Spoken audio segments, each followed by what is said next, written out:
لا حول ولا قوة إلا بالله العلي العظيم أعوذ بالله من الشيطان الرجيم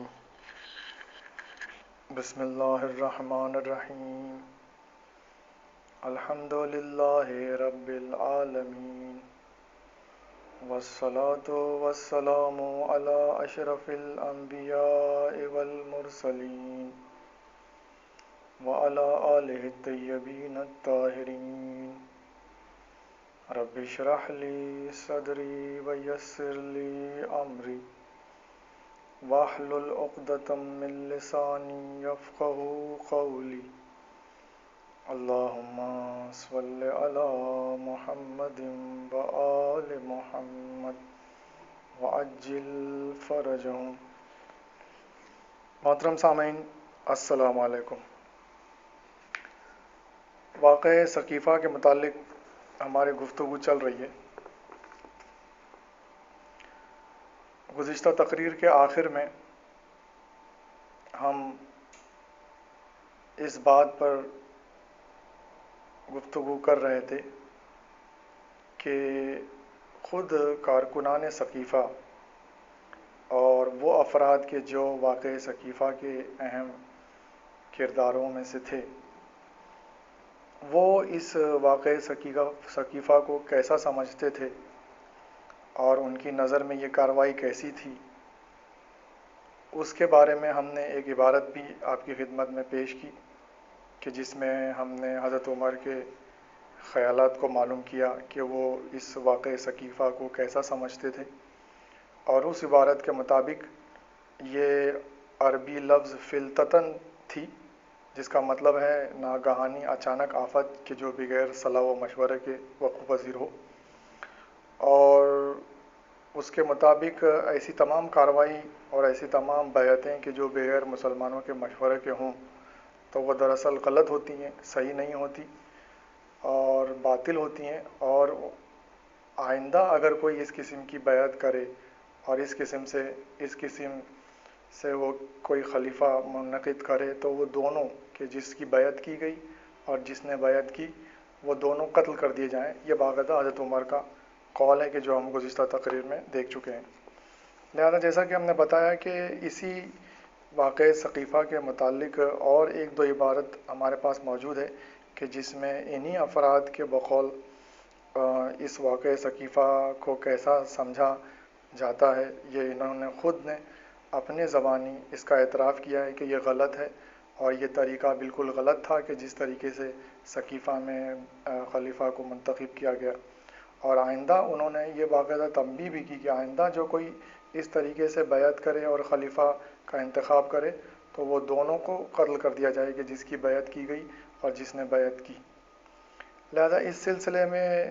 ایون تاریخ طبری کے 3rd والیوم کے پیج نمبر 210 پر بھی اس کے متعلق یہ عبارت موجود ہے کہ جس کے الفاظ یہ ہیں وَكَانَتْ فِلْتَةً كَفِلْتَةِ الْجَاهِلِيَّةِ، یعنی یہ ساری کارروائی ثقیفہ کی یا بیعت ابو بکر کی جو تھی وہ ناگہانی بغیر مشورے کے جاہلیت کے زمانے کی سی آفت تھی. یعنی اب ظاہر سی بات ہے، ہم پہلے بھی آپ کو بتا چکے ہیں کہ جاہلیہ کا جو لفظ ہے کبھی بھی جب آتا ہے تو اس سے مراد وہ زمانہ، وہ دور کہ جو اسلام سے پہلے تھا اور کفر اور شرک کے دور میں جس طریقے سے لوگ کیا کرتے تھے کام، تو یہ جو کام تھا دراصل یہ ویسا ہی تھا کہ جو بغیر صلاح و مشورے کے ناگہانی اور اچانک ایک کام کر دیا گیا کہ جو بالکل دور جاہلیت کے کاموں کی طرح تھا اور دور کفر و شرک کے طرح تھا. اور یہ جو بیعت ہوئی اور یہ جو واقعہ ثقیفہ پیش آیا یہ بالکل ویسا ہی تھا کہ جیسا دور جاہلیت میں لوگ کیا کرتے تھے اور کفر اور شرک کے عالم میں لوگ کیا کرتے تھے. اور ان کے علاوہ تاریخ طبری کے علاوہ ایون علامہ محب الدین طبری نے جو کہ ایک دوسرے عالم دین ہیں، انہوں نے اپنی کتاب ریاض النظرہ،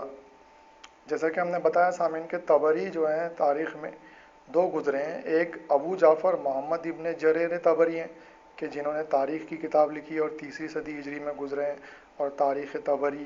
اور انہوں نے تفسیر میں بھی کتاب لکھی ہے تفسیر طبری، یہ بہت مشہور ہیں اور 3ری صدی ہجری کی قدیم اور مستند اور معتبر کتابوں میں ان کا شمار ہوتا ہے۔ اور دوسرے ایک عالم دین ہے محب الدین طبری، کہ جو علامہ ابن جریر طبری کے علاوہ ہیں، کہ جن کی تاریخ طبری مشہور ہے، ان کے علاوہ ایک اور محب الدین طبری ہیں کہ جن کی ریاض النظرہ نامی کتاب بہت مشہور ہے۔ تو یہ علامہ محب الدین طبری نے اپنی کتاب ریاض النظرہ کے فرسٹ والیوم کے پیج نمبر 164 پر یہ عبارت لکھی ہے، جس میں انہوں نے یہ فلتتن کی تشریح کی ہے اور فلتتن کے متعلق انہوں نے وضاحت کی ہے۔ تو وہ عبارت اس طرح ہے، وہ لکھتے ہیں: فلتتن اس واقعے کو کہتے ہیں کہ جو بغیر غور و تردد کے یکلخت ہو جائے، اور ایسی ہی بیعت ابو بکر کی تھی، کیونکہ ان لوگوں نے فتنے کے خیال سے جلدی کی تھی، اور حضرت عمر نے یہ بات اس وجہ سے کہی کہ بیعت ابو بکر کی طرح کے واقعات صاحبان عقل و فہم کے لیے جائز نہیں، کیونکہ ان کے بہت سے برے نتائج نکلتے ہیں۔ گویا فلتتن اس کو کہتے ہیں کہ بغیر صاحبان حل و عقد کے اجتماع کے کسی امر کو اس طرح طے کر لیا جائے کہ مخالفت نہ ہو اور اپنی خواہش پوری ہو جائے۔ پس جب بیعت ابو بکر صاحبان حل و عقد کے مجمع و اجتماع و اجماع کے بغیر ہو گئی، تو اس ہی وجہ سے عمر نے کہا جو کہا، یعنی یہ کہ وہ فلتتن ہوئی تھی، اور خدا نے اس کے شر سے بچا لیا، کیونکہ اس طرح بیعت ہونے سے بہت سے فتنوں اور عداوتوں کے پیدا ہونے کا امکان تھا۔ اسی وجہ سے عمر نے کہا کہ خدا نے اس کے شر سے، یعنی اس کے برے نتیجوں سے بچا لیا۔ لہذا سامعین کرام، ہم دیکھ رہے ہیں کہ اس عبارت میں بھی علامہ محب الدین طبری نے صاف لفظوں میں اس بات کا اعتراف کیا ہے، اقرار کیا ہے کہ یہ جو بیعت ہوئی تھی یہ صاحبان حل و عقد کے مجمع اور اجتماع اور اجماع کے بغیر ہوئی تھی۔ لہٰذا اب وہ افراد کے جو اجماع کا ڈھنڈورا پیٹتے ہیں وہ ٹھنڈے دل سے غور کریں کہ یہاں پر باقاعدہ انہی کے عالم دین نے اپنی کتاب میں اس بات کا اعتراف کیا ہے کہ یہ بغیر اجماع کے ہوئی تھی اور بغیر مسلمانوں کے مشورے کے ہوئی تھی۔ اور جیسا کہ ہم نے اس عبارت سے پہلے تاریخ طبری اور جو اس سے ہم نے گزشتہ تقریر میں جو عبارت پیش کی تھی کہ جسے ہم نے تقریباً 5 حوالے جس کے دیے تھے، تو وہ تمام افراد نے جب یہ اپنی کتابوں میں یہ عبارت لکھی تو اس سے یہ بات ثابت ہو رہی ہے کہ دراصل یہ جو واقعہ ثقیفہ تھا اور ثقیفہ بنی ساعدہ میں جس طریقے سے خلیفے کا انتخاب کیا گیا اور حضرت ابو بکر کی بیعت جس طریقے سے ہوئی، تو وہ دراصل خود حضرت عمر کے بقول کے جو اس واقعے کے سب سے اہم کرداروں میں سے ایک کردار تھے، اور انہی لوگوں کی کوششوں سے وہ واقعہ کامیاب ہوا اور خلافت کا انعقاد ہوا۔ تو حضرت عمر کے خود کے قول کے مطابق یہ طریقہ صحیح نہیں تھا، اس قسم کی کارروائی صحیح نہیں تھی، اور یہ کارروائی اور یہ طریقہ ایسا تھا کہ اگر بعد میں آئندہ اگر کوئی اس کو دہرائے گا تو وہ دونوں قتل کر دیے جائیں گے، کہ جو بیعت کر رہا ہے اور جس کی بیعت کی گئی۔ اب یہاں پر سوال یہ ہوتا ہے کہ انہوں نے ایسا کیوں کہا؟ کیونکہ ظاہر سی بات ہے کہ حضرت علی علیہ السلام سے خلافت چھیننے کے لیے جو طریقے انہوں نے اپنائے تھے اور جس طریقے سے انہوں نے حضرت علیہ السلام سے خلافت چھینی تھی اور اپنے منتخب شدہ خلیفے کو مقرر کیا تھا، تو اب وہ نہیں چاہتے تھے کہ بعد میں اسی طریقے کو اپنا کر دوسرے افراد خلافت کو ان سے چھین لیں، اور کل کو جس طرح انہوں نے حضرت علیہ السلام سے خلافت چھینی اور جس طریقے کو اپنا کر انہوں نے حضرت علیہ السلام سے خلافت چھینی اور واقعہ اور ثقیفہ کی تمام کارروائیاں جس طریقے پر کی گئیں، اسی طریقے پر آئندہ کوئی نہ چلے اور اس کی پیروی کرتے ہوئے کوئی آئندہ بالکل اسی طرح ہم سے بھی خلافت نہ چھین لے، اس لیے انہوں نے خلافت حاصل کرنے کے بعد میں اس قسم کے احکامات دیے اور لوگوں کو منع کیا، اور ایون سزا بھی تجویز کر دی کہ ایسا جو کرے گا وہ دونوں واجب القتل ہیں،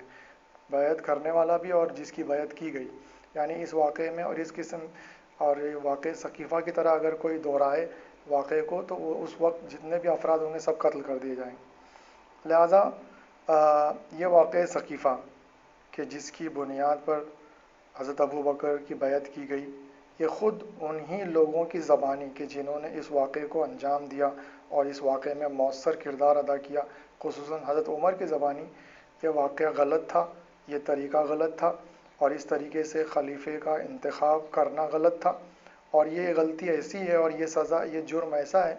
کہ اگر آئندہ کوئی اس کو کوئی کرے تو وہ واجب القتل ہے۔ لہذا ان اقوال کی بنیاد پر اور ان عبارتوں کے اور ان حوالوں کی بنیاد پر یہ بات ثابت ہوئی کہ سقیفہ بنی ساعدہ میں حضرت ابو بکر کی جو بیعت کی گئی وہ غلط تھی، باطل تھی، اور وہ ایک ایسا جرم تھا کہ جس کی سزا دونوں کو قتل کر دیا جانا ہے۔ لہذا یہ ان کے تمام یہ واقع سقیفہ کی بنیاد پر جو خلافت کا محل تعمیر کیا گیا تھا، یہ حقائق اور یہ عبارتیں اور یہ اقوال اس کی بنیادوں کو ڈھانے والے اور اسے کالعدم قرار دینے والے اور باطل قرار دینے والے اور غلط ثابت کرنے کے لیے کافی ہیں۔ بہرحال سامعین کرام، ہم نہیں چاہتے کہ اس علم سے آپ محروم رہیں کہ حکومت الہیہ کن طریقوں اور کن ترکیبوں سے حاصل کی گئی۔ لہٰذا سب سے پہلے تو ہم اس واقعے کی طرف اشارہ کرتے ہیں کہ جب مغیرہ ابن شیبہ کی صلاح سے ارکان حکومت نے عباس ابن عبد المطلب کو رشوت دینے کی کوشش کی۔ اس رشوت کا حال ابن قتیبہ نے اپنی کتاب الامامہ والسیاسہ کے فرسٹ والیوم کے پیج نمبر 15 پر، اور ابن ابی الحدید معتزلی نے اپنی کتاب شرح نہج البلاغہ کے فرسٹ والیوم کے پیج نمبر 74 پر درج کیا ہے۔ ہم یہاں صرف حضرت عباس رحمۃ اللہ علیہ کا جواب درج کرتے ہیں جو انہوں نے اس مسئلے میں ارکان حکومت کو دیا۔ آپ فرماتے ہیں، اور عبارت یہ اس طرح ہے: اگر تم نے رسول خدا کے ذریعے وہ توسل کی وجہ سے خلافت لی ہے تو تم نے ہمارا حق غصب کیا ہے، اور اگر مومنین کی وجہ سے خلافت حاصل کی ہے تو ہم مومنین میں سب سے زیادہ مقدم ہیں۔ اگر تمہارا دعویٰ ہے یہ امر خلافت مومنین کی وجہ سے تمہارے لیے جائز ہوا ہے تو یہ غلط ہے، کیونکہ ہم اس سے راضی نہیں، اور یہ جو آپ خلافت میں کا حصہ ہم کو بخشنا چاہتے ہیں تو بات یہ ہے کہ اگر یہ تمہارا حق ہے تو ہم کو اس کی ضرورت نہیں، اور اگر یہ مومنین کا حق ہے تو تم کو یہ جائز نہیں کہ اس طرح تقسیم کرتے پھرو، اور اگر یہ ہمارا حق ہے تو ہم نہیں چاہتے کہ خلافت کا فقط ایک ہی حصہ لیں، ساری خلافت ہمارا حق ہے۔ اور یہ جو تم نے کہا کہ رسول اللہ ہم میں سے بھی ہیں اور تم میں سے بھی، تو امر واقعہ یہ ہے کہ رسول خدا اس درخت میں سے ہیں کہ جن کی ہم تو شاخیں ہیں اور تم فقط نزدیک کی اگی ہوئی چولائی ہو۔ لہٰذا یہ عبارت کو سامعین ابن قتیبہ نے اپنی کتاب الامامہ والسیاسہ کے فرسٹ والیوم کے پیج نمبر 15 پر، اور ابن ابی الحدید معتزلی نے اپنی کتاب شرح نہج البلاغہ کے فرسٹ والیوم کے پیج 74 پر درج کیا ہے۔ لہٰذا ہم دیکھ رہے ہیں کہ جب خلافت سقیفہ بنی ساعدہ میں حاصل کرنے کے بعد لوگوں کو اپنے سے ملانے کے لیے، اپنی جماعت میں شامل کرنے کے لیے اور لوگوں کی مخالفت سے بچنے کے لیے، ان حضرات نے کیا کیا کہ تقسیم کرنے لگے مال، اور لوگوں کو مال و دولت اور انعام و اکرام سے نوازنے لگے تاکہ لوگ اس طریقے سے خاموش ہو جائیں۔ تو اس موقع پر جب یہ رشوت دینے والے کام کا آغاز کیا گیا تو جناب عباس رحمۃ اللہ علیہ، جو کہ حضرت علیہ السلام کے چچا تھے اور اس وقت قبیلہ بنی ہاشم کے معمر اور بزرگ افراد میں ان کا شمار ہوتا تھا، تو ان کو جب ان لوگوں نے اس قسم کی رشوت دینے کی کوشش کی تو جناب عباس رحمۃ اللہ علیہ نے یہ جواب ان کو پیش کیا کہ جسے ابھی ہم نے آپ کی خدمت میں اس عبارت کے تحت پیش کیا۔ تو اس میں ہم نے دیکھا کہ جناب عباس رحمۃ اللہ علیہ کیا فرماتے ہیں ان لوگوں سے کہ اگر تم نے یہ خلافت اس وجہ سے لی ہے کہ تم خدا رسول خدا کے قریبی رشتہ داروں میں تمہارا شمار ہوتا ہے اور تم ان کے خاندان والے اور ان کے رشتہ دار ہو، تو ہمارا حق تم نے غصب کیا ہے، کیونکہ ہم سب سے زیادہ قریب تھے ان کے اور تم سے زیادہ قریبی رشتہ دار تو ہم تھے۔ لہذا اگر قرابت رسول اگر خلافت کو حاصل کرنے کا معیار ہے تو یہ تم سے زیادہ ہم میں ہے موجود، اور یہ ہمارا حق تھا کہ جسے تم نے غصب کر لیا۔ اور اگر تم یہ کہتے ہو کہ مومنین کی وجہ سے تم کو خلافت ملی ہے، تمام مومنین نے مل کر تم کو خلیفہ بنایا ہے، تو یہ بھی تمہارا کہنا غلط ہے، کیونکہ مومنین میں ہم بھی ہیں جو کہ ہم تمام مومنین کے سب سے افضل و برتر حضرات میں ہمارا شمار ہوتا ہے، اور ہم تم سے راضی نہیں ہیں اور ہم اس بات سے راضی نہیں ہیں کہ تم خلیفہ بنو۔ لہٰذا تم یہ بھی نہیں کہہ سکتے کہ تمام مومنین نے مل کر تم کو خلیفہ بنایا ہے، کیونکہ مومنین کے جو افضل اور بزرگ اور سردار اور ان میں جو فضیلت اور بزرگی والے افراد ہیں وہ ہم ہیں، اور ہم تمہاری خلافت سے راضی نہیں۔ اور اگر تم یہ کہتے ہو اور پھر انہوں نے یہ کہا کہ یہ جو تم مجھے کچھ مال دینا چاہ رہے ہو اور خلافت میں کا کچھ حصہ جو مجھے دینا چاہ رہے ہو، تو یہ اگر تمہارا حق ہے تو ہم کو اس کی ضرورت نہیں ہے، یعنی تمہارا حق ہے تم ہی رکھو، ہم کو کچھ کسی بھی چیز کی ضرورت نہیں۔ اور اگر یہ مومنین کا حق ہے تو تمہارے لیے یہ جائز نہیں کہ تم مومنین کے حق کو اس طرح تقسیم کرتے پھرو اور لوگوں میں بانٹتے پھرو۔ اور اگر یہ ہمارا حق ہے یعنی خلافت، ظاہر سی بات ہے کہ وہ جو مال و دولت جو بھی رشوت دی جا رہی تھی وہ خلافت کے مال اور خلافت کے حصے میں سے دی جا رہی تھی، تو ان کا یہ کہنے کا مطلب تھا کہ اگر یہ تمہارا ہے اور تم ہی اس کے مستحق اور حقدار تھے اور یہ تمہاری ہے خلافت، تو پھر ہمیں اس میں سے کچھ بھی نہیں چاہیے، کیوں ہمیں مال و دولت دے کر اور اس میں سے کچھ حصہ دے کر ہمیں اپنے ساتھ ملانا چاہتے ہو؟ ہم کو نہیں چاہیے، تمہارا ہے تم رکھو۔ اور اگر یہ مومنین کا ہے، تمام مومنین کا ہے، تو پھر تمہیں کوئی حق نہیں ہے کہ تم اسے بانٹتے پھرو۔ اور اگر یہ ہمارا حق ہے یعنی خلافت، تو ہم صرف اس میں کا ایک حصہ اور کچھ تھوڑا سا مال و دولت لے کر ہم خاموش نہیں بیٹھنے والے، کیونکہ اگر خلافت ہمارا حصہ ہے، ہمارا حق ہے، تو ہمیں مکمل خلافت چاہیے، اور یہ تھوڑا سا مال و دولت لے کے ہم کیا کریں گے؟ تو اب پھر اس کے بعد وہ کہتے ہیں کہ اور تمہارا یہ کہنا کہ رسول اللہ ہم میں سے بھی اور تم میں سے بھی، یعنی انہوں نے جو حضرت سے اپنی رشتہ داری کو جتایا، تو اس بنیاد پر جناب عباس نے کہا کہ تو تم تو دراصل اور اس کی حقیقت تو یہ ہے کہ ہم یعنی قبیلے بنی ہاشم، جناب عباس، حضرت علیہ السلام اور دیگر افراد جو ہیں، ہم جو ہیں وہ حضرت کے درخت کے شاخیں ہیں۔ اگر حضرت اس کا تعلق اس درخت سے ہے تو ہم اس کی شاخیں ہیں، اور تم تو فقط اس کے قریب کی اگی ہوئی گھاس پھوس اور چولائی ہو۔ یعنی دراصل یہ وہی حقیقت ہے کہ جسے جب ثقیفہ میں ان حضرات نے انصار پر دلیل یہ قائم کی تھی کہ ہم حضرت کے خاندان والے ہیں، ہمارا تعلق ان کے خاندان سے ہے اور ہم قریبی رشتہ دار ہیں، تو یہ دراصل انہوں نے جیسا کہ ہم نے بتایا کہ یہ جو رشتہ تھا یہ اتنا کوئی قریبی نہیں تھا بلکہ بہت دور دراز کا رشتہ تھا۔ اور جیسا کہ ہم نے بتایا کہ زمانہ قدیم میں، ماضی بعید میں، یہ تمام قبائل، حضرت ابو بکر کا قبیلہ بنی تیم، حضرت عمر کا قبیلہ بنی عدی اور قبیلہ بنی ہاشم، یہ تمام قبائل جو تھے زمانہ بعید میں سینکڑوں سال پہلے ماضی میں جب آپ جائیں گے تو کئی پشتوں کے بعد میں جا کر یہ جناب قریش سے جا کر ملتا تھا ان لوگوں کا سلسلہ نسب، جو کہ یعنی اگر یعنی یہ اپنے آپ کو رشتہ دار بتا رہے تھے تو یہ دراصل ان کی رشتہ داری ماضی میں 20-25 پشت پیچھے جب جائیں گے تب جا کے ان کا سلسلہ نسب حضرت کے سلسلہ نسب سے جا کر ملتا تھا۔ تو اس بنیاد پر یہ اپنے آپ کو، کیونکہ ان کا سب کا تعلق جیسے کہ ہم نے بتایا کہ قبیلہ قریش سے تھا، اور قبیلہ قریش اور جناب قریش کے نام پر جو قبیلہ قریش وجود میں آیا تھا، تو وہ جیسے جیسے دور اور زمانہ گزرتا گیا پھر اس میں کی مختلف شاخیں پھوٹتی گئیں اور لوگ الگ ہوتے گئے اور الگ الگ قبیلوں کے نام سے مشہور ہونے لگے، اور اس طریقے سے سینکڑوں سال گزر گئے۔ تو اس بنیاد پر انہوں نے کہا تھا کہ ہم رشتہ دار ہیں، خاندان والے ہیں۔ تو یہاں پر جناب عباس کہتے ہیں کہ اگر تم کہتے بھی ہو یہ بات تو پھر اس کی حقیقت ایسی ہی ہے کہ جیسے حضرت کا تعلق جس درخت سے تھا تو ہم تو ان کے انتہائی قریبی رشتہ دار ہیں، ان کی شاخیں ہیں اس درخت کی،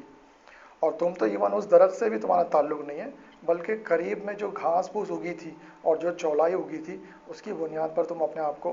ہمارا رشتہ دار بتا رہے ہو۔ بہرحال تو اب یہ جو روایت تھی یہ باقاعدہ اس بات کو ثابت کرتی ہے کہ کس طرح ان لوگوں نے کن ترکیبوں سے اور کن طریقوں سے لوگوں کو اپنے ساتھ ملانا چاہا اور لوگوں کی مخالفت کو دور کرنا چاہا۔ اور رشوت کی وہ ایک اور مثال تو ہم پہلے بھی پیش کر چکے ہیں کہ جس میں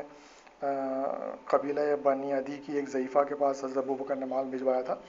لیکن یہاں پر موضوع کی مناسبت سے اس روایت کی تکرار مناسب معلوم ہوتی ہے۔ تو رشوت کی ایک اور مثال یہ بھی ہے کہ جسے ابن سعد نے اپنی کتاب طبقات الکبریٰ کے 3rd والیوم کے پیج نمبر 129 پر درج کی ہے، اور یہ کتاب جو ہے طبقات ابن سعد کے نام سے بہت مشہور ہے۔ تو بہرحال یہ روایت اس طرح ہے کہ جب لوگوں نے حضرت ابوبکر کی بیعت کر لی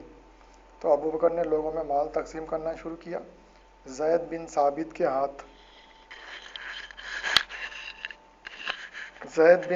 کے ہاتھ بنی عدی بن النجار کی ایک ضعیفہ کے پاس اس کا حصہ بھجوایا۔ اس عورت نے پوچھا کہ یہ کیا ہے؟ زید بن ثابت نے کہا کہ یہ حصہ ہے جو ابو بکر نے عورتوں میں تقسیم کیا ہے۔ اور یہ تیرا حصہ تجھے بھیجا ہے۔ اس ضعیفہ نے کہا کہ کیا تم مجھ کو رشوت دے کر حق سے ہٹاتے ہو؟ قسم بخدا میں قیامت تک ذرا سا بھی نہ لوں گی۔ لہٰذا سامعین، یہ وہی روایت ہے کہ جسے ہم پہلے بھی پیش کر چکے ہیں۔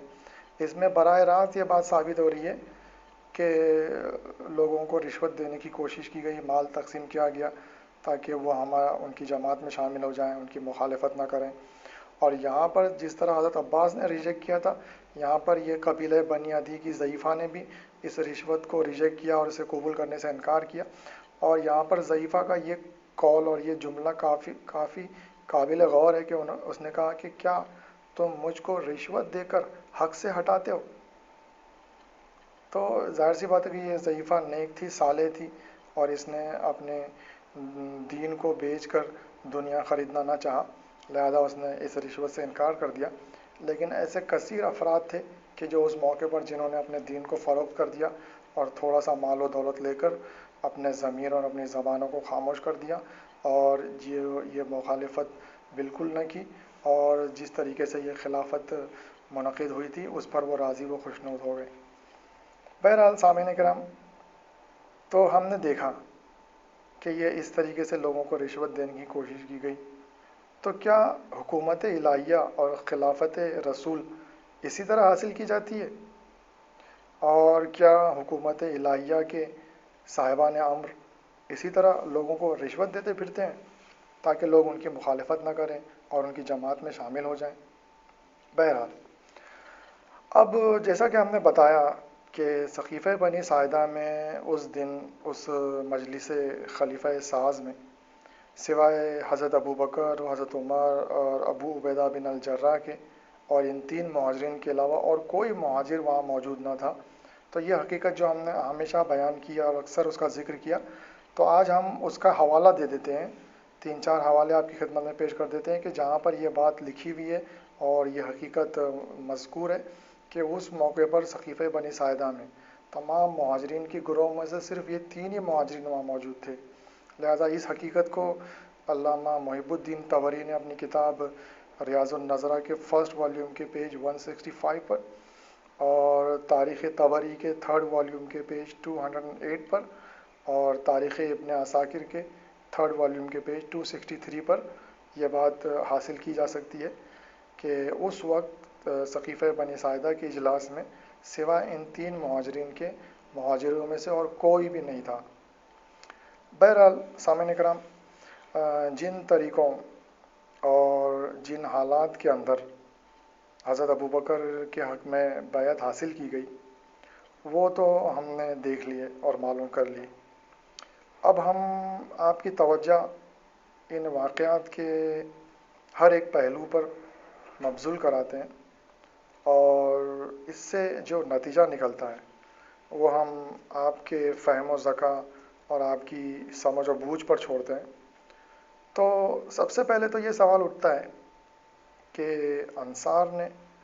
سقیفہ بنی ساعدہ میں جو جلسہ منعقد کیا تھا اس کی خبر حضرت عمر تک کیسے پہنچی؟ لہذا جیسے کہ ہم نے پہلے بھی بتایا، اور آج ہم اس کو باقاعدہ اس بات کو ثابت کریں گے اور عبارت بھی پیش کریں گے اور حوالہ بھی دیں گے کہ حضرت عمر کو اس کی خبر کیسے پہنچی۔ لہذا یہ عبارت ملاحظہ فرمائیے۔ حضرت عائشہ سے روایت ہے کہ جناب عمر نے انصار میں سے ایک شخص کو بھائی بنایا ہوا تھا، یہاں تک کہ وہ شخص کوئی بات نہیں سنتا تھا، لیکن یہ کہ عمر کو اس کی اطلاع دیتا تھا، اور عمر کوئی بات نہیں سنتے تھے لیکن یہ کہ اس شخص کو اطلاع دیتے تھے۔ اور یہ عبارت محمد ابن سعد نے اپنی کتاب طبقات الکبریٰ، جو کہ طبقات ابن سعد کے نام سے مشہور ہے، اس کے 8 والیوم کے پیج نمبر 131 پر یہ عبارت اور یہ روایت حضرت عائشہ کی ابن سعد نے لکھی ہے۔ اور طبقات ابن سعد بھی انتہائی قدیم اور مستند کتابوں میں اس کا شمار ہوتا ہے، اور 3ری-4 صدی ہجری میں لکھی گئی یہ کتابوں میں سے ایک ہے۔ لہذا سامعین کرام، جب جناب رسول خدا نے عقد مواخات قائم کر دیا تھا اور بھائی بھائی بنا دیے تھے، اور ایک موقع پر نہیں بلکہ مکہ اور مدینہ میں 2 بار تو پھر یہ نیا سیغہ مواخات کیوں پڑھا گیا اور کیوں اس طریقے سے بھائی بنایا گیا؟ ظاہر سی بات ہے کہ ضرور وہ شخص جو ہوگا اس سقیفہ سازی کی مہم کا ایک رکن ہوگا اور ان کی جماعت کا آدمی ہوگا، اور جیسا کہ ہم نے پہلے بھی بتایا کہ یہ دراصل حضرت عمر کی طرف سے مقرر شدہ مخبر اور جاسوس تھا کہ جو انہوں نے انصار کے درمیان میں رکھا تھا، اور اس کی ذمہ داری یہی تھی کہ انصار میں تمام جو اہم اطلاعات ہیں اور خصوصاً خلافت کے موضوع پر جو اہم اطلاع ہے اور تو وہ لا کر حضرت عمر کو دے۔ لہٰذا اس نے اپنی ذمہ داری بالکل اچھے طریقے سے ادا کی، اور جیسا کہ وہ ہم نے عبارتیں جو پیش کی اس میں جو ذکر آیا ہے کہ انصار میں کا ایک شخص دوڑتا ہوا آیا اور انہیں اطلاع دی کہ وہ لوگ سقیفہ بنی ساعدہ میں جمع ہیں اور خلافت کے متعلق بحث و مباحثے کر رہے ہیں۔ تو یہ خبر جو وہ آدمی نے انصار میں سے ایک انصاری نے لا کر جو دی، تو یہ دراصل وہی مخبر اور وہی جاسوس تھا کہ جسے حضرت عمر نے اپنا بھائی بنایا ہوا تھا اور اسے مقرر کیا تھا، اور جیسا کہ اس روایت میں ہے کہ وہ تمام اطلاعات کوئی بھی تمام باتیں وہ لا کر اور آ کر حضرت عمر کو بتایا کرتا تھا، اور اس طریقے سے یہ مخبر اور یہ جاسوس ان کے لیے انتہائی کارآمد ثابت ہوا، اور اس سقیفہ بنی ساعدہ کے اجلاس کی خبر اس نے بالکل وقت پر اور ٹائم پر جا کر ان کو دے دی۔ بہرحال یہ جو کہا جاتا ہے کہ حضرت ابو بکر اور حضرت عمر وغیرہ جو سقیفہ بنی ساعدہ میں گئے، تو دراصل یہ اسلام کی محبت کی وجہ سے گئے تھے اور اسلام کو فرقہ بندی سے بچانے کے لیے گئے تھے، لیکن حقیقت تو یہ ہے کہ فرقہ بندی تو خود ان کے اعمال نے پیدا کر دی، اور ان کے طرز عمل سے ہی تفرقہ امت میں ہوا، اور یہ جو سقیفہ کا پورا ہنگامہ ہے اور یہ پورا واقعہ جو ہے اس کی بنیاد ہی فرقہ بندی پر ہے۔ اس واقعے میں ہم دیکھ رہے ہیں کہ امت محمدیہ کو دو فرقوں میں تقسیم کر دیا گیا، مہاجرین اور انصار، یہ دو گروہ ابھر کر سامنے آ گئے، اور امت مسلمہ کے جو ایک ہونی چاہیے تھی یہ دو گروہوں میں بٹ گئی اور دو گروپس میں بٹ گئی، اور مہاجرین اور انصار کا جھگڑا پیدا ہو گیا، اور اسلام میں یہ پہلا معاملہ تھا اور یہ پہلی بنیاد تھی کہ جس سے فرقہ بندی کی ابتدا ہوئی، اور مہاجرین اور انصار کے دو گروہ وجود میں آئے، اور یہ دونوں گروہ کے اپنے اپنے مفادات اور اپنے اپنے خیالات اور نظریات اور اس قسم کی باتیں جو سقیفہ بنی ساعدہ میں ہوئیں، تو یہ پہلا موقع تھا، اور یہ اس اجلاس میں شرکت کرنے کے بعد میں یہ انہی حضرات کی وجہ سے یہ معاملہ اور یہ ایشو اٹھا کہ مہاجرین اور انصار کون خلیفہ ہو کون نہیں ہو وغیرہ وغیرہ۔ بہرحال تو یہ جو کہتے ہیں لوگ کہ یہ اسلام کو فرقہ بندی سے بچانے کے لیے اور تفرقے سے بچانے کے لیے یہ اشخاص وہاں گئے تھے، تو دراصل ان کے عمل نے ہی اسلام میں بنیادی فرقہ بندی اور تفرقہ جو تھا مہاجرین و انصار کا جو معاملہ انہوں نے ہی پیدا کیا، اور ان سے ہی پھر یہ وجود میں آیا۔ اب اگر اس موقع پر اگر ساری امت کو ایک جماعت مان کر اور تمام امت مسلمہ کو ایک جماعت کے طور پر تصور کر کے اس میں کا بہترین آدمی منتخب کرتے اور یہ بحث نہیں کرتے کہ انصار میں سے ہو کہ مہاجرین میں سے ہو، بلکہ انصار و مہاجرین دونوں کو ملا کر ایک صرف امت مسلمہ کے طور پر لوگوں کو خیال کر کے اس امت مسلمہ میں سے جو سب سے بہترین آدمی اور سب سے افضل ترین آدمی ہوتا اس کو یہ لوگ اگر خلیفہ کے طور پر مقرر کر لیتے تو یہ فرقہ بندی وجود میں نہیں آتی، بجائے اس کے کہ یہ بحث کی جائے کہ مہاجرین میں سے خلیفہ ہو کہ انصار میں سے ہو۔ بہرحال اور اس کے علاوہ اگر جس بنیاد پر حضرت صلی اللہ علیہ وسلم نے خلیفہ کا انتخاب کیا تھا، یعنی افضلیت کی بنیاد پر اور فضائل اور مناقب کی بنیاد پر، جیسا کہ حضرت علی علیہ السلام کو حضرت نے خلیفہ مقرر کیا تھا کہ جو آپ کے فضائل و مناقب اور افضلیت و بزرگی کی بنیاد پر تھا، تو اگر صرف اسی بنیاد پر اور فضیلت اور بزرگی کی بنیاد پر خلیفہ مقرر کیا جاتا تو کوئی تفرقہ اور کوئی فرقہ بندی اور بحث اور جھگڑے کی ضرورت ہی نہیں ہوتی اور سارے جھگڑے مٹ جاتے، کیونکہ بجائے اس کے کہ انصار اور مہاجرین کے گروہ بندی کی جائے اور یہ کہا جائے کہ انصار میں سے ہو کہ مہاجرین میں سے، تمام امت مسلمہ کو ایک جماعت اور ایک گروپ اور ایک حقیقت کے طور پر لیا جاتا، اور اس تمام امت مسلمہ میں سے جو سب سے افضل ترین، بزرگ ترین، تمام فضائل و مناقب کا حامل، ان سب میں سے افضل جو ہو اس کو منتخب کر لیتے بحیثیت خلیفہ کے، تو یہ تمام مسائل نہیں پیدا ہوتے۔ یعنی یہ ہم اس بنیاد پر کہہ رہے ہیں کہ حالانکہ حضرت نے تو حضرت علیہ السلام کو اسی بنیاد پر خلیفہ مقرر کر دیا تھا، لیکن اگر یہ افراد اگر چاہتے تھے کہ نہیں، حضرت کے بنائے ہوئے خلیفہ کو نہیں ماننا ہے، تو اگر وہ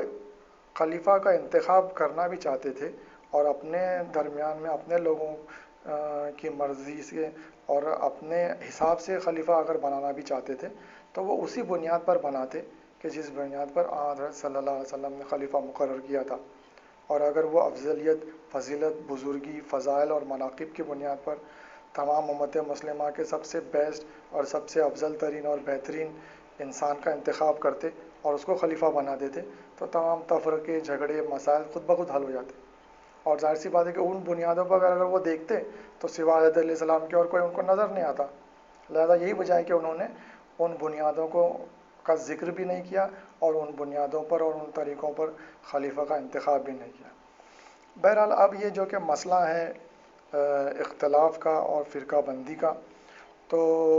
علامہ شہرستانی ایک بہت بڑے عالم دین گزرے ہیں اہل سنت والجماعت حضرات کے، کہ جنہوں نے ایک مشہور کتاب لکھی ہے الملل والنحل۔ تو اس کتاب میں انہوں نے حضرت صلی اللہ علیہ وسلم کی رحلت کے بعد میں جو امت میں اختلافات ہوئے، وہ کون سے کتنے اختلافات تھے، کن بنیادوں پر ہوئے، ان تمام اختلافات کا انہوں نے ذکر کیا ہے۔ تو اس ضمن وہ لکھتے ہیں، ابھی ہم آپ کے سامنے ان کی کتاب کی عبارت پیش کرتے ہیں کہ جو علامہ شہرستانی نے اپنی کتاب الملل والنحل میں لکھی ہے۔ وہ لکھتے ہیں، اختلاف پنجم در امامت، سب سے بڑا اختلاف امت کے درمیان امامت کا اختلاف ہے، کیونکہ ہر ایک زمانے میں کسی اور اصول اور قواعد دینیہ کے لیے اتنی تلوار نہیں کھینچی جتنی مسئلہ امامت پر کھینچی ہے۔ زمانے اولیٰ میں خدا تعالیٰ نے اس مشکل کو آسان کر دیا تھا۔ پہلے تو مہاجر و انصار میں اس پر اختلاف ہوا۔ انصار کہتے تھے کہ ایک حاکم ہم میں سے ہو اور ایک تم میں سے، اور انہوں نے اپنے رئیس سعد بن عبادہ پر اتفاق کر لیا۔ پس فوراً ابو بکر و عمر نے اس کا مقابلہ کیا اور وہ دونوں سقیفہ بنی ساعدہ میں پہنچ گئے۔ حضرت عمر کہتے ہیں کہ خبردار، یہ بیعت ابو بکر کی ایک آفت ناگہانی تھی جس کے شر سے خدا نے لوگوں کو بچا لیا۔ پس جو شخص پھر ایسا کرے گا اس کو قتل کر دو۔ جو شخص دوسروں کی بیعت بغیر مسلمانوں کے مشورے کے کرے تو اس کو اور جس کی بیعت کی ہے اس کو دونوں کو قتل کر دو اور ان کی پیروی نہ کی جائے۔ لہذا یہ عبارت سامعین کرام علامہ شہرستانی نے اپنی کتاب الملل والنحل کے فرسٹ والیوم کے پیج نمبر 16 پر درج کی ہے۔ اور جیسا کہ ہم نے بتایا کہ ہم دیکھ رہے ہیں کہ اس میں انہوں نے کہا کہ پانچواں اختلاف جو ہوا امت کے درمیان وہ امامت کے مسئلے پر ہوا، اور یہ سب سے بڑا اختلاف تھا، کیونکہ اتنی جنگ و جدال اور اتنی تلوار کسی اور مسئلے پر نہیں اٹھائی گئی کہ جتنی اس مسئلے پر اٹھائی گئی۔ اور انہوں نے کہا کہ شروع میں تو یہ اختلاف مہاجرین اور انصار کی شکل میں رونما ہوا، جبکہ انصار کہتے تھے کہ ایک حاکم ہم میں سے ہو ایک تم میں سے، اور اس موقع پر وہ سعد ابن عبادہ کو اپنا سردار مانتے تھے انصار۔ تو پھر انہوں نے کہا کہ پھر ابو بکر و عمر نے اس کا مقابلہ کیا اور سقیفہ میں گئے اور وہ تمام باتیں، اور پھر حضرت عمر کا یہ جملہ انہوں نے لکھا ہے کہ یہ جو بیعت ابو بکر کی ہوئی یہ ایک آفت ناگہانی تھی جس کے شر سے خدا نے لوگوں کو بچا لیا، اور جو پھر ایسا کرے تو اسے قتل کر دو، اور بغیر مسلمانوں کے مشورے سے جو اس قسم کی بیعت منعقد کی جائے تو وہ دونوں واجب القتل ہیں۔ اور یہ وہی بات ہے کہ جس کا ذکر ہم تھوڑی دیر پہلے کر چکے ہیں۔ لہذا سامعین کرام، اس طرز عمل اور اس طریقے حصول خلافت کی برائی اور بدی اور اس کے غلط ہونے کا ثبوت، اس سے زیادہ اور کیا ہو سکتا ہے کہ خود اس کا ایجاد کرنے والا اور اس کا اختیار کرنے والا قبول کر رہا ہے کہ وہ طریقہ واقعی نہایت شر آمیز تھا، اور ثقیفہ بنی ساعدہ میں جس طریقے سے خلیفہ منتخب کیا گیا وہ ایک ایسا طریقہ تھا کہ جو غلط تھا، اور اس کے بہت سارے نتائج برے ثابت ہو سکتے تھے، اور یہ انتہائی شر والا معاملہ تھا، اور ایسا طریقہ تھا کہ اس طریقے پر چلنے والے واجب القتل ہیں۔ گویا وہ طرز عمل اور وہ طریقہ بالکل شر مطلق تھا، اور جس کی وجہ سے سماج میں فتنہ و فساد پھیل جانے کا ڈر تھا، اور یہ انتہائی غلط طریقہ تھا۔ اس سے یہ بھی معلوم ہوا کہ حضرت ابو بکر کی جو بیعت بغیر مسلمانوں کے مشورے کی ہوئی تھی وہ بالکل غلط تھی، اور یہ طریقہ انہی کے قول کے مطابق غلط تھا۔ اچھا سامعین کرام، ان حضرات کی منطق آپ نے ملاحظہ کی کہ مقام ایسا کہ جہاں باطل اور بیہودہ مشورے ہوتے ہیں اور جرم کرنے کی تجویزیں سوچی جاتی ہیں، جیسا کہ ہم نے بتایا کہ ثقیفہ کے بارے میں جو لغت میں جو اس کی ڈیفینیشن دی گئی ہے، تو وہ ہم نے اس بحث کے انتہائی شروع میں اس کو ثابت کیا ہے کہ یہ ثقیفہ اس مقام کو، خفیہ مقام کو کہتے ہیں کہ جہاں باطل اور بیہودہ مشورے ہوا کرتے تھے، اور دور جاہلیت میں لوگ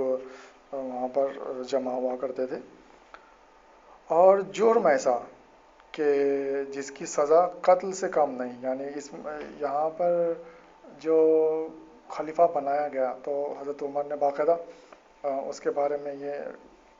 اعتراف کیا ہے اور یہ اعلان کیا ہے کہ یہ جو اس طریقے سے خلیفہ اگر کوئی بنائے گا اور منعقد کرے گا تو دونوں کو قتل کر دیا جائے۔ لیکن سامعین کرام، اس مقام پر اور اس جرم کے ذریعے سے جو خلیفہ منتخب ہوا وہ خلیفہ ایسا صاحب امر سمجھا جاتا ہے کہ جس کی اطاعت کا حکم قرآن شریف میں ہے، اور اسے ولی امر کے نام سے یاد کیا جاتا ہے، اور وہ داماد اور وہ رسول کا چچا زاد بھائی کہ جو افضل ترین امت ہے، اور جس کو جناب رسول خدا نے خداوند تعالیٰ کے حکم سے جانشین مقرر کر کے بار بار اس کا اعلان کر دیا، وہ رد کر دیا جاتا ہے۔ یہ بھی عجیب تاریخ کی ستم ظریفی ہے۔ بہرحال تو ہم دیکھ رہے ہیں کہ ثقیفہ بنی ساعدہ میں حضرت ابو بکر کو مستحق خلافت ثابت کرنے کے لیے حضرت عمر نے ان کی دو فضیلتوں کا ذکر کیا تھا۔ ایک تو ان کا یار غار ہونا، اور دوسرا امامت نماز کا معاملہ۔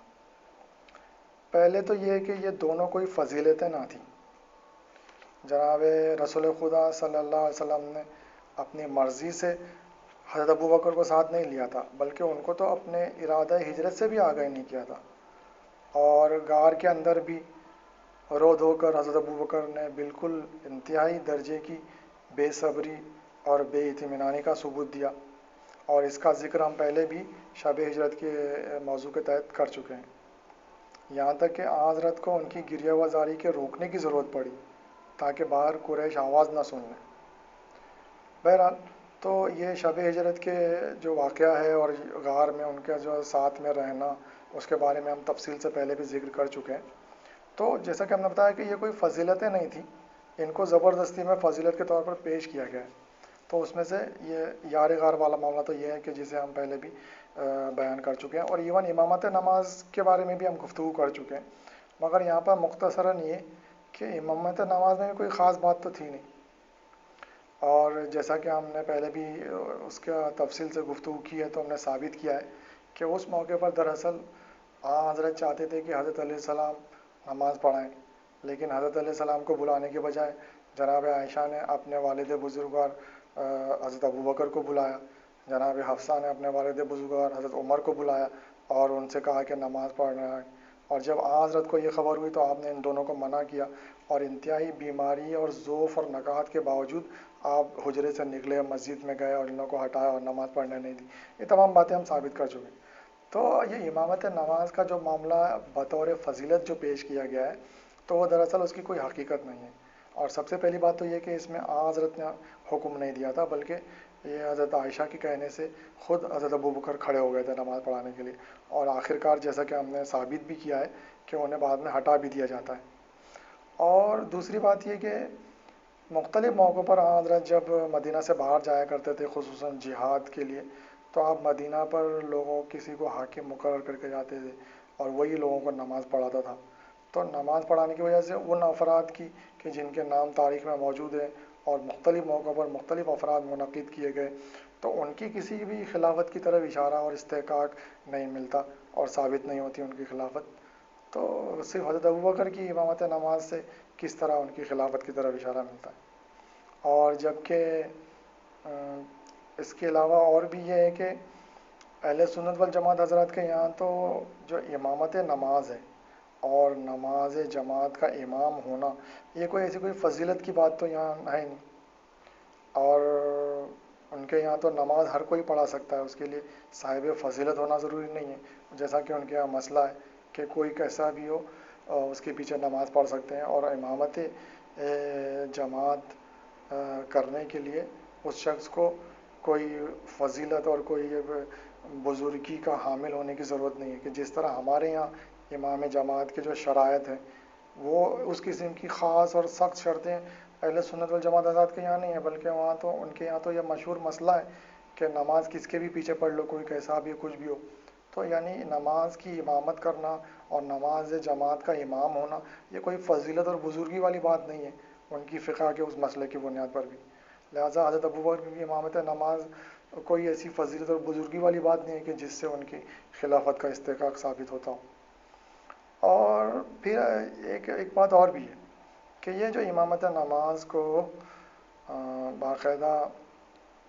اس طریقے سے پیش کیا جا رہا ہے فضیلت کے، اور یہ جو کہا جاتا ہے کہ اس سے آپ کی خلافت کی طرف اشارہ ملتا ہے،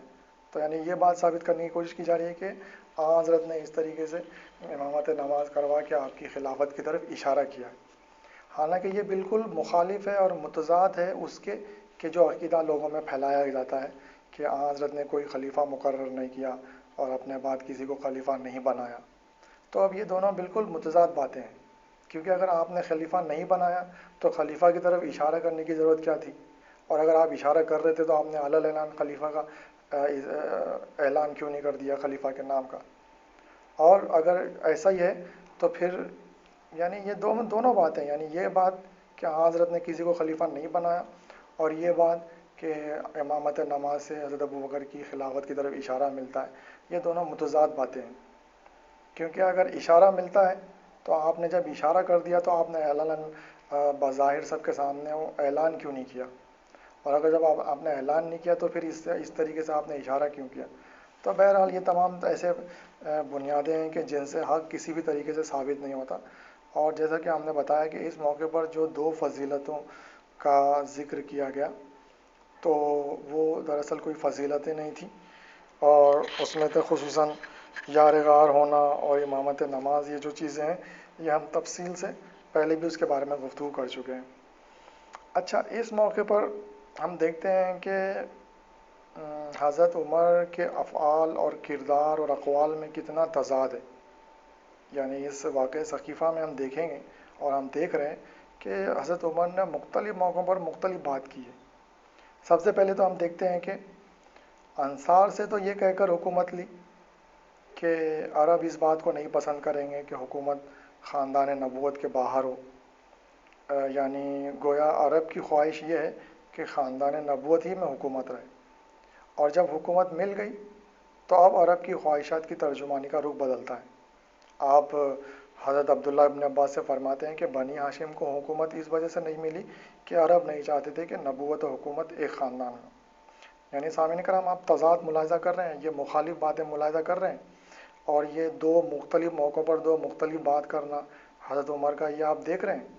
کہ ثقیفہ میں تو انصار سے یہ بحث کی اور یہ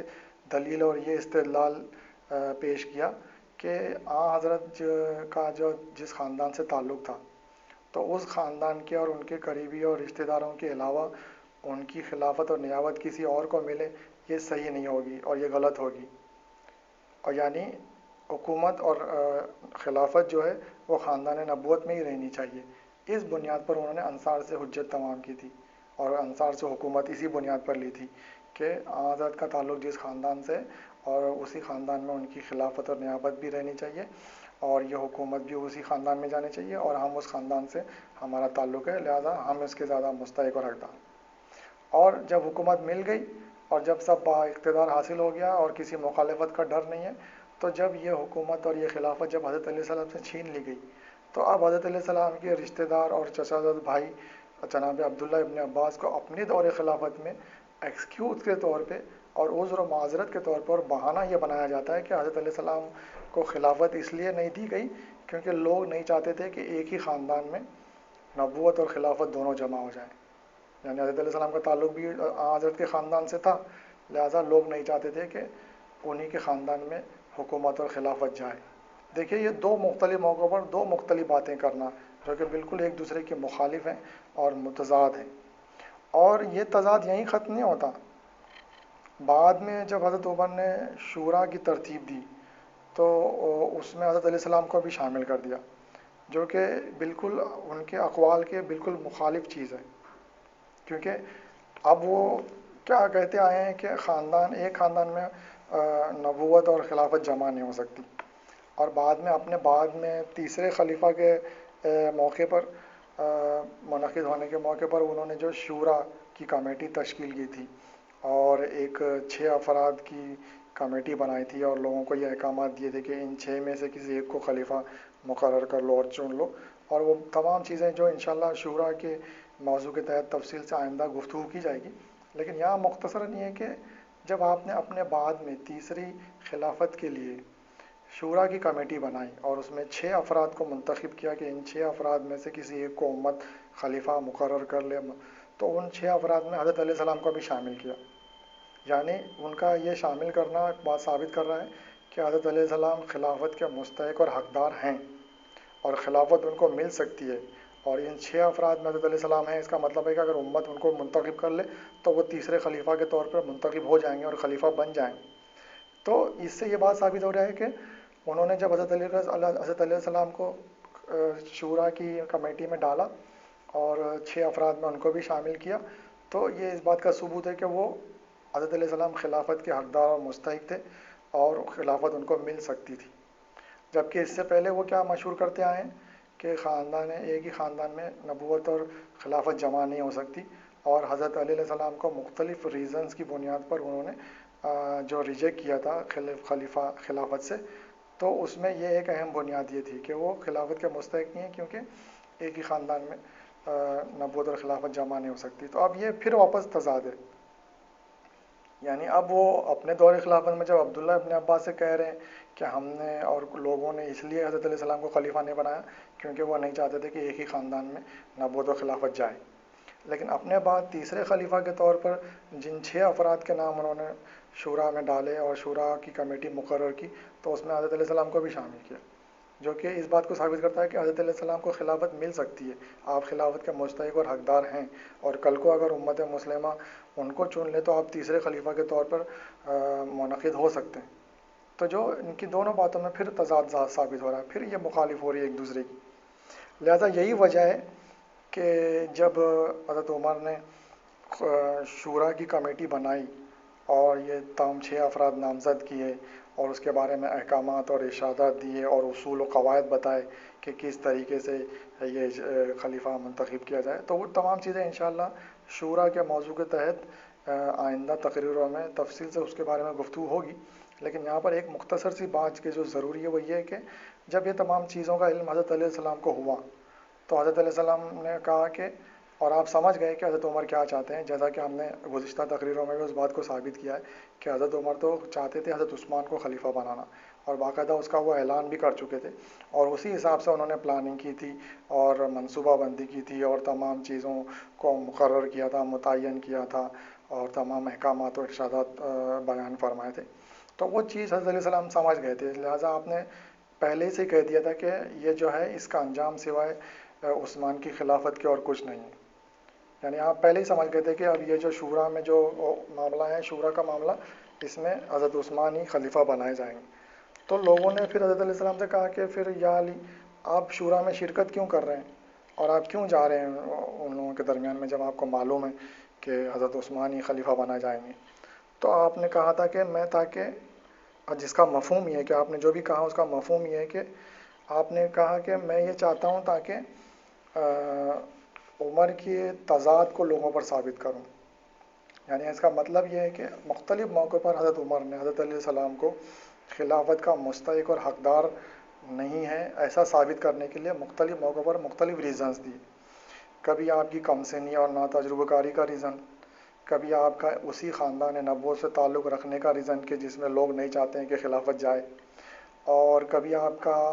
جوویل نیچر ہونے کا ریزن، اور آپ کے مزاح اور مذاق زیادہ کرنے کی عادت کا ریزن۔ یہ یعنی مختلف موقعوں پر مختلف الفاظوں اور طریقوں سے حضرت عمر نے حضرت علیہ السلام کو ان مختلف بہانوں اور بنیادوں کی وجہ سے خلافت کا مستحق نہیں سمجھا، حقدار نہیں سمجھا، اور لوگوں پر یہ بات ثابت کرنے کی کوشش کی کہ حضرت علیہ السلام خلافت کے مستحق نہیں ہیں ان وجوہات کی بنا پر۔ اب جب شورا میں وہ حضرت علیہ السلام کو شامل کر رہے ہیں، تو جو اس بات کا ثبوت ہے کہ اب یعنی شورا میں شامل کرنے کا مطلب یہ ہے کہ وہ حضرت علیہ السلام کو خلافت کا مستحق اور حقدار سمجھ رہے ہیں، لہٰذا اسی وجہ سے وہ شورا کے 6 افراد میں حضرت علیہ السلام کو بھی شامل کر رہے ہیں۔ تو یہ بالکل تضاد ہے، مخالف ہے اور اپوزٹ ہے ان کے ماضی کے تمام اقوال و افعال کے، تمام افعال و اقوال کے۔ یہ شورا میں ان کا مقرر کیا جانا مخالف ہے اور اپوزٹ ہے، اور ایک ایسا فعل ہے کہ جو متضاد ہے۔ تو لہٰذا حضرت عمر کے تضاد کو ثابت کرنے کے لیے حضرت علیہ السلام نے کہا کہ میں اس کے تضاد کو ثابت کرنے کے لیے شورا میں جاؤں گا، کیونکہ آج سے پہلے مختلف موقعوں پر مختلف بہانوں سے اس نے یہ ثابت کرنے کی کوشش کی ہے کہ میں خلافت کا حقدار اور مستحق نہیں ہوں، لیکن آج شورا کی کمیٹی میں مجھے شامل کر کے اس نے یہ ثابت کر دیا ہے کہ میں خلافت کا حقدار اور مستحق ہوں۔ لہٰذا اس بنیاد پر حضرت عمر کا تضاد ثابت ہوتا ہے اور ان کا اپنی ہی باتوں کی مخالفت کرنا اور مختلف موقعوں پر مختلف بات کرنا ثابت ہوتا ہے۔ بہرحال تو ہم نے یہ دراصل یہ اسی لیے یہ اس کا ذکر کیا کہ یہاں واقع ثقیفہ میں تو خاص طور پر وہ تضاد بہت اچھے طریقے سے ثابت ہو رہا ہے کہ ایک طرف تو انصار سے حکومت اور خلافت اس بنیاد پر لی جا رہی ہے کہ ہم حضرت کے خاندان سے ہمارا تعلق ہے، ہم رشتہ دار ہیں، اس لیے ہمیں ملنی چاہیے خلافت اور حکومت، اور حضرت علیہ السلام کو نہیں دے رہے اور ان سے خلافت چھین لی، اور تو یہ بہانہ بنایا جا رہا ہے کہ لوگ نہیں چاہتے تھے کہ ایک ہی خاندان میں خلافت اور نبوت ایک ہی خاندان میں رہے۔ بہرحال سامعین کرام، تو ہم دیکھ رہے ہیں کہ ثقیفہ بنی ساعدہ میں جو خلافت کو حاصل کرنے کے لیے ان حضرات نے جو دلائل پیش کیے تھے اور جو بحث اور استدلال کیے تھے،